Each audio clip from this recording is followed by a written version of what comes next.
সেনা, আজ খাদেমদের বিচার কার্য ও শুনানি চলছে। আমার বিচার না হয় অন্যদিন রাখো।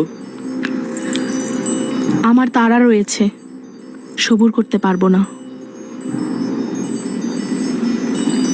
খাদেমগণদের শুনানি পরে হবে।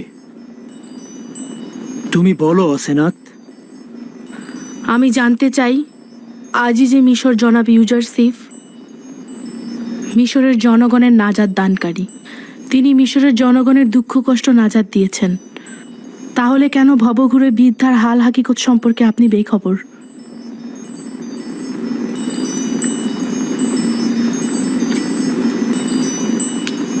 যে বৃদ্ধ মহিলার কথা তুমি বলছো তাকে আমি কিভাবে চিনতাম? সেই বৃদ্ধ মহিলা তো আমার খোয়াবে ও জেহানে মশগুল ছিল। তুমি নিজেই তার সাক্ষী ছিলে। আমি তো এমনকি তাকে চিনতেও পারিনি। আপনি তাকে চেনেন, কিন্তু আপনি তার সম্বন্ধে অমনোযোগী আছেন। তিনি সেই যিনি আপনাকে বছরের পর বছর লালন পালন করেছেন। যখন তার ইশকের আগুন তার সত্তায় জ্বলছিল, তার সত্তাকে আগুনে জ্বালিয়েছিল, তখন তাকে তার নিজের অবস্থায় ছেড়ে দিয়েছেন। তিনিই হলেন জুলেখা।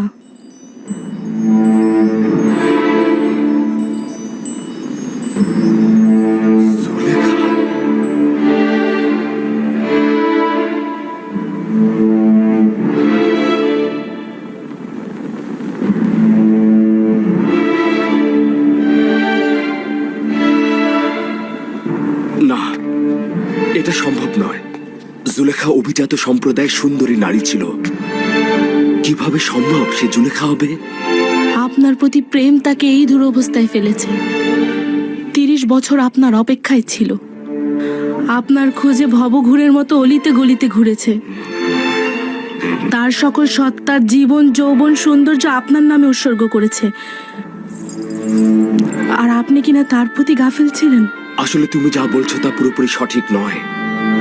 সকল হাকিকত এটা নয়। মহামান্য বাদশাহ 12 বছর পূর্বে আমাকে জেলখানা থেকে আজাদ করেছিল। পুতিফার ও জুলেখা আমাকে মিথ্যা আঞ্জাম দিয়ে জেলখানায় পাঠিয়েছিল। আমরা সাক্ষী ছিলাম। জুলেখা ইউজারসিফের উপর মিথ্যা দুর্নাম দিয়ে 12 বছর কারাগারে নিক্ষেপ করেছিল। তার সাথে যে অপরাধ হয়েছে সেটি কোনোভাবেই ক্ষমার যোগ্য নয়। সে সময় সকলেই তাদের দোষ স্বীকার করেছিল এবং ইউজারসিফ নির্দোষ ছিলেন তার সাক্ষ্য দিয়েছিল। আমি যখন জেলখানা থেকে আজাদ হলাম তখন তার সঙ্গে কি করেছি? কিছুই করিনি। আমি জুলেখা বা তার স্বামীর উপর কোনরূপ প্রতিশোধ নেইনি। সেই কারণে তাদের খোদা তাআলার উপর শুকরিয়া থাকা উচিত। আমার পক্ষে এটা কি করে জানা সম্ভব যে মিশরের দ্বিতীয় শক্তিশালী নারী তার শান সংকট ধন সম্পদ হারিয়ে রাস্তা রাস্তা ভিখারির মতো ঘুরে বেড়াচ্ছে? সে ক্ষমতার শীর্ষবিন্দু থেকে ভূপাতিত হয়েছে। তিনি অমায়িক হৃদয়ের মানুষ হয়েছেন। তুমিও তো জানো যে আমি অমায়িক হৃদয়ের মানুষকে কতটা পছন্দ করি। এই বৃদ্ধা নারী ও অসহায় চেহারা আমাকে কতটা কষ্ট দিয়েছে। আমি তো তার আকাঙ্ক্ষা পূরণের জন্য প্রস্তুত হয়ে রয়েছি।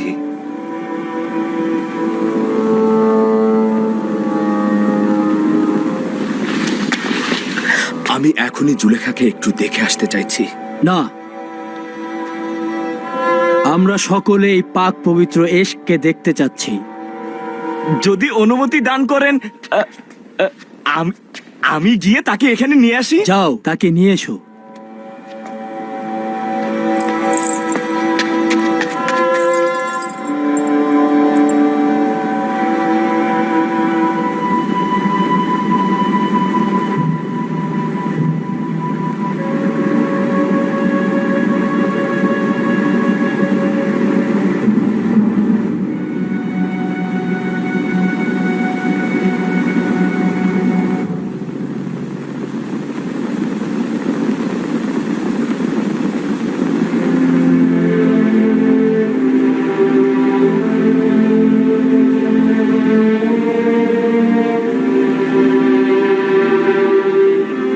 মহান খোদা তাআলা বলেছেন, জুলেখা প্রচুর কষ্ট করেছে এবং নিজের ভুলগুলো শুধরে নিয়েছে।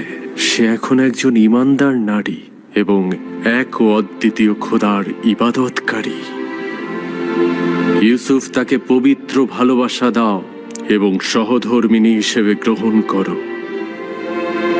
তার হকের জন্য তোমার দোষগুলো কবুল করা হবে। শুধু তাকে চাও। খোদা তাআলার পক্ষ থেকে তাকে গ্রহণ ও পালন করা হবে।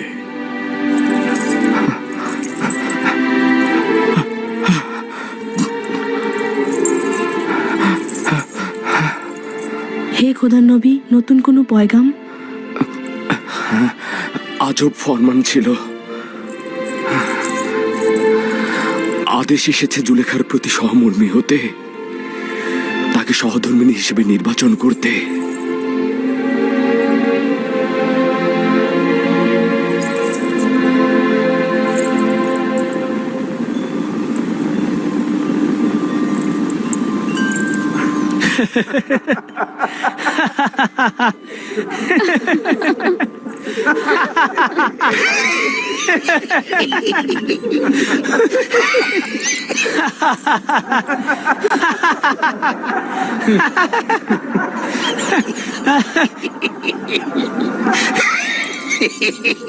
বিবাহ, তাও আবার এই অক্ষম বৃদ্ধ নারীকে? সে তো অতিশয় দুর্বল ও বৃদ্ধ।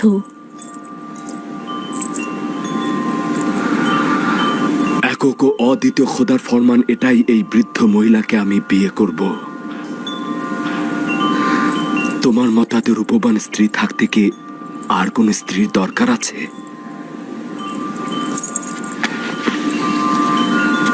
সে যেমন আছে তেমনই থাকুক, আমার জন্য তো কোনো পার্থক্য নেই।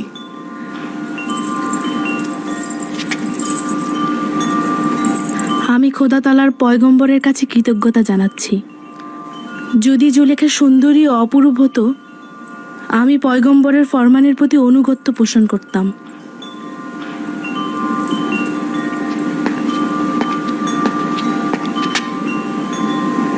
বানু জুলেখা ও তার সঙ্গী সাথীগণ প্রবেশের অনুমতি চাইছে।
সুঘ্রাণ পাচ্ছি।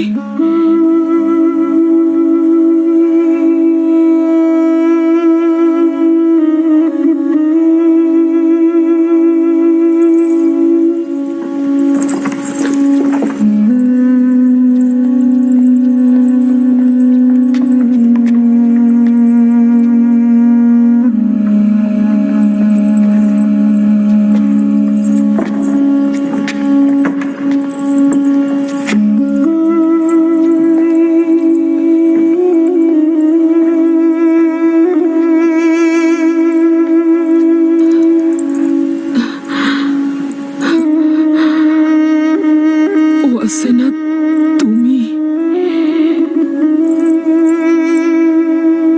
আশা করেছিলাম খোদাবন্দের নবীর উপস্থিতিতে নিজেকে ধন্য করব।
তুমি সেই জুলেখা? একদিন আমার অস্তিত্ব ছিল,